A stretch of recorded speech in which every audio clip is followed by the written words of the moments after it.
And then Kati, with your AmeriCorps service through Farm to School, working with students in schools, how did your service have to change once COVID-19 started spreading here in Wisconsin? So following COVID-19, our school at Bayfield, the school district of Bayfield, we were able to get technology out to a lot of the students, which was really amazing. Awesome effort by the whole school, teachers, administration, everyone to connect with the students still. And the way in which I worked with lessons, I was added as a teacher to a lot of the classrooms. And then I was able to post lessons through the Google platform.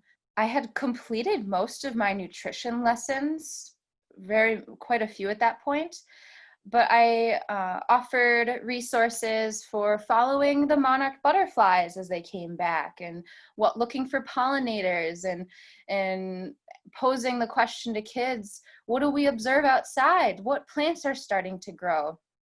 Another really awesome thing I was able to do was send home seed starting kits to the students. Yeah, and that was a lot of fun. It was really great. After sending those home, I sent them home with the school lunch program, those free lunches that went out. And the parents were able to pick it up for kindergarten through 5th grade. And we sent home bean seeds, a little bag of soil, and then some planting instructions.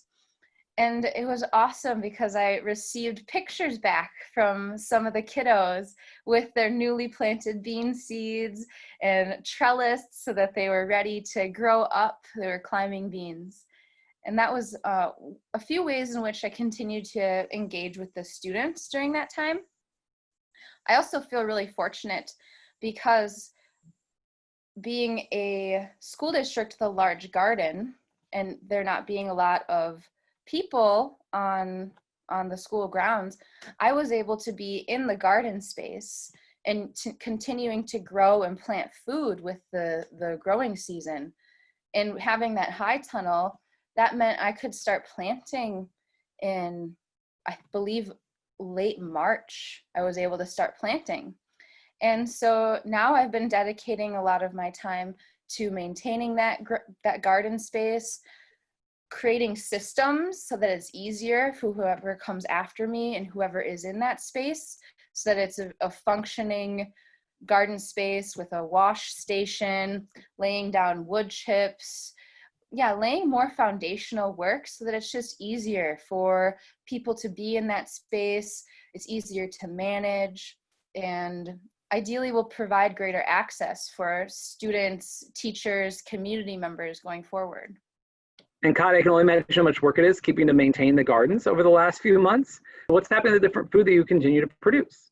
Yeah, and that was a lot of work, and it still is. Now we're in harvest season, and it's been really wonderful because all the food that I have grown, that we have grown, because I've been working with a few volunteers who have been so helpful and amazing. And we've been donating that food first to the Bayfield Food Pantry. Lots of greens, that's usually what it is here first, lots and lots of greens. And then now, once we're into those cucumbers, I said before that the kids really loved cucumbers. That seemed to be one of their favorite foods. So I grew tons of cucumbers, and now those are being donated to the Red Cliff Food Distribution Center so that they're going out in those summertime free lunches for the kids. And then also any other things that maybe the kids wouldn't like some squashes or zucchinis. They'll still eat them, but it's not their favorite snacks. I've been then sharing those with the Red Cliff Distribution Center to share with the elders of the community in Red Cliff. That's great that they're able to maintain the school garden so it'll be functioning and whenever students are able to finally return to the classroom, but also be able to help provide food for some of the local resources as well. Exactly, yes.